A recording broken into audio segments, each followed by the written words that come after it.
খাজনার চেয়ে বাজনা বেশি বলে যে একটা কথা আছে না, ওইরকম হয়েছে অবস্থা। সকাল সকাল কলিং বেলের আওয়াজে আমাদের ঘুমটা ভাঙলো। হ্যালো এভরিওয়ান, আসসালামু আলাইকুম। কেমন আছেন সবাই? আশা করছি সবাই খুব ভালো আছেন। আমিও আল্লাহর রহমতে ভালো আছি। আমাদের ফিল্টারটা হচ্ছে বেশ কিছুদিন ধরে নষ্ট হয়ে গিয়েছিল। এটা হচ্ছে ফিল্টারের প্রেসার ট্যাঙ্ক। এটা কভার করে রাখি নাই। রান্নাঘরে রাখাতে দেখতে পাচ্ছেন কি অবস্থা হয়ে গেছে।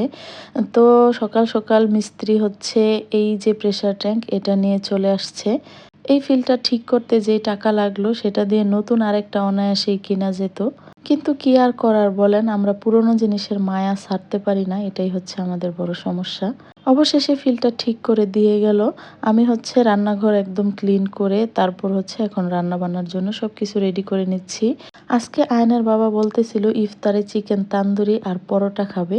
চিকেনগুলো ম্যারিনেট করে যে 2 ঘন্টা রেখে দিব সেই সময়টাও নাই, সেই জন্য আজকে আর বানাবো না।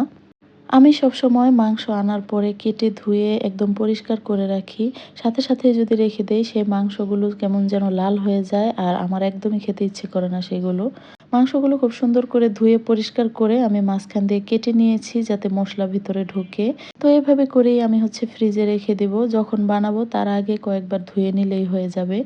আজকে হচ্ছে আমার সোনা পাখি রোজা, মাশাল্লাহ। তো যেদিন রোজা রাখে ওই দিন বেশি একটা কথা বলে না, চুপচাপ শুয়ে থাকে আর শুয়ে শুয়ে হচ্ছে কার্টুন দেখে। সবাই দোয়া করবেন আর মাশাল্লাহ বলতে নিশ্চয়ই ভুলবেন না।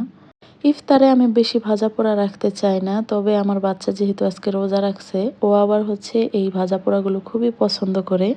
আমি আগে থেকে সবকিছু রেডি করে নেই, তারপর হচ্ছে রান্না শুরু করি। আজকে আমি কাঁচামরিচ দিয়ে আলুর চপ বানাবো।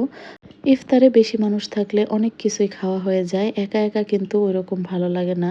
আর সারাদিন রোজা রেখে ইফতারে ওরকম কিছু খেতেও ইচ্ছে করে না।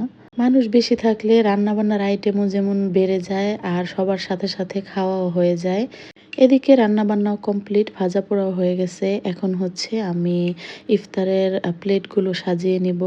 আমরা যেহেতু 2.5 জন মানুষ, তো আমি আলাদা করে আর প্লেটে দেই না, সব একসাথে নিয়ে একসাথে বসেই খেয়ে ফেলি। আমার বাচ্চা হচ্ছে আলাদা প্লেটে সবকিছু সাজিয়ে দিলে খুব পছন্দ করে। আজকে যেহেতু ও রোজা, এই জন্য ওর পছন্দেই দিব। আজকে ইফতারে আয়োজনটা খুবই কম, তবে ভালোবাসায় ভরপুর। যতটুকু আছে আমি বলবো আলহামদুলিল্লাহ। সারাদিন না খেয়ে থেকে ইফতারের সময় এতগুলো করে খাবার খাওয়ার নাম কিন্তু রোজা না। রোজা আল্লাহর সন্তুষ্টির জন্য। এটাও মাথায় রাখতে হবে যে সবকিছু রেখে আল্লাহর ইবাদতটা আগে করতে হবে। তো যাই হোক, এই হচ্ছে আজকে আমাদের একদম সিম্পল ইফতার। তো আজকের ভিডিওটি কেমন লাগলো অবশ্যই কমেন্ট করে জানাবেন। ভিডিওটি ভালো লাগলে একটা লাইক দিয়ে দিবেন আর আমার চ্যানেলটা অবশ্যই সাবস্ক্রাইব করে দিবেন। ফ্রেন্ডস অ্যান্ড ফ্যামিলির সাথে শেয়ার করতে নিশ্চয়ই ভুলবেন না। সবার সুস্বাস্থ্য কামনা করে আজকের ভিডিওটি এখানেই শেষ করছি। সবাই ভালো থাকবেন। আল্লাহ হাফিজ।